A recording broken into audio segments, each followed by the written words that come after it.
Hommage reconnaissant à la mémoire de Fortuné Debon, enfant de Neufchef, tué au combat le jour de l'Assomption du 15 août 1944 à Athur, près de Périgueux, département de la Dordogne. À l'âge de 26 ans, mort pour la France. Fait marquant de la vie de Fortuné Debon.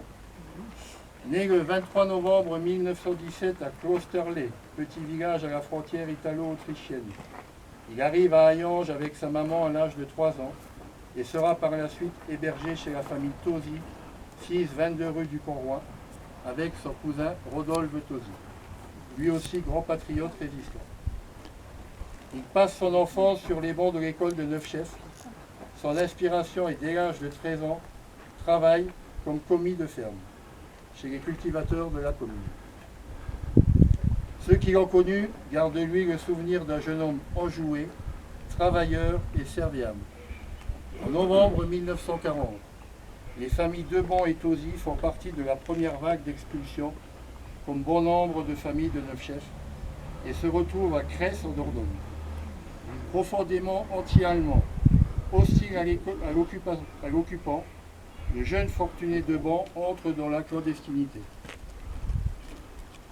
Comme beaucoup de Lorrains qui se trouvent dans ce secteur, et participe avec les maquisards à de nombreux coups de main et d'actes de sabotage et de résistance. En mai 1944, il s'engage dans les forces françaises à l'intérieur, SFI, du groupe Bir Hakeim, dans la centurie commandée par le lieutenant Charles Marie en tant que tireur au fusil mitrailleur. Le 14 août 1944, environ 65 hommes de la centurie, placés sous les ordres du lieutenant, se dirigent vers Périgueux afin d'attaquer les unités allemandes stationnées autour de cette ville. Le soir du 14 août, ils prirent position à 5 km de Périgueux. Le poste de commande fut installé dans une ferme à Mille à Arthur. Le lendemain matin 15 août, le secteur était encerclé par les Allemands suite à des renseignements donnés par un traître collaborateur du pays. S'ensuivirent de violents combats dans cette immense forêt d'Athur, avec un feu d'enfer face à son ennemi très supérieur en nombre et en armement. Voici le témoignage du FFI Marcel Muller de Neufchef, présent sur les lieux de combat en cette terrible journée du 15 août 1944. J'ai fui l'Alsace avec la brigade Alsace-Lorraine et je n'ai plus jamais entendu tirer comme ce 15 août. Mon fusil mitrailleur était tellement chaud que j'ai dû me servir de mon béret pour protéger ma main pour le tenir.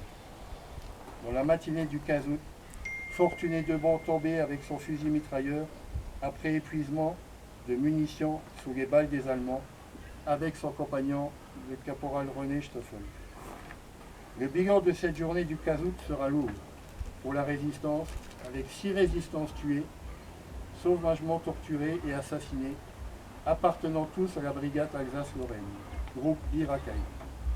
Parmi ces victimes figuraient le lieutenant Charles-Marie de Strasbourg, l'adjudant Eugène Wirth de Metz, le caporal René Stoffel de Strasbourg, Fortuné Debon de Neufchef, Émile Accard de Famec et le benjamin du groupe Gilbert Chadourne de Périgueux, âgé de 18 ans, ainsi que de nombreux blessés, dont Camille Feber, Rodolphe Tosi et Marcel Muller de Neufchef. Paul Accard, Gilbert François de Famec. Nous associerons également notre ami Georges Fepper, présent sur les lieux et témoin de cette page dramatique de notre histoire, aujourd'hui tous décédés. Quelques heures après ces combats sanglants, informés par les gens du pays, les compagnons d'armes sont retournés sur les lieux pour donner à ces courageux maquisards, dont les Allemands avaient jeté les corps dans une fosse commune, une sépulture digne. Ils seront enterrés 2 jours après à la chapelle du château de Neuf-de-Vert. Plusieurs stèles et monuments furent érigés pour rappeler leur mémoire à Athur, à Cress, à la poudrerie de Bergerac et sur les lieux de leur mort. En 1949, à la demande de la famille, son corps sera rapatrié au cimetière de Neufchef, dans une tombe érigée à sa mémoire. Il sera décoré de la Croix de guerre avec étoile de bronze à titre posthume le 30 décembre 1944. Au titre de la résistance, tué à l'ennemi, la mention mort pour la France lui a été attribué par le secrétariat général des anciens combattants et victimes de guerre le 23 janvier 1945. Le centre social et culturel de Neufchèvre porte son nom depuis 1979 suite à une décision municipale.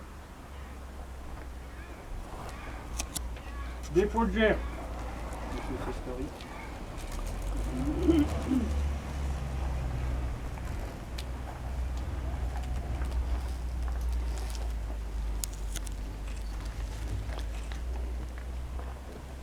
Minute de silence.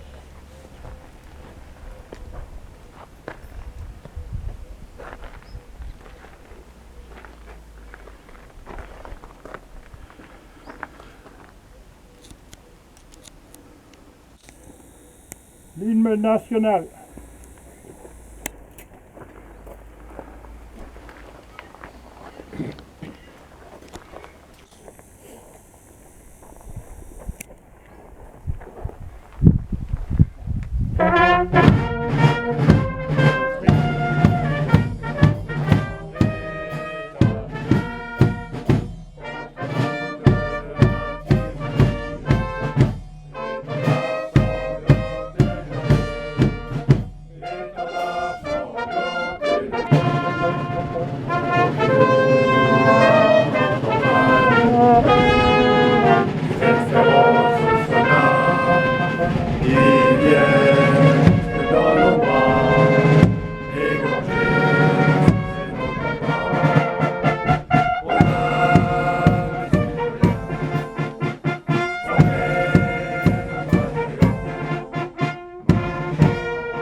Drapeau reposé.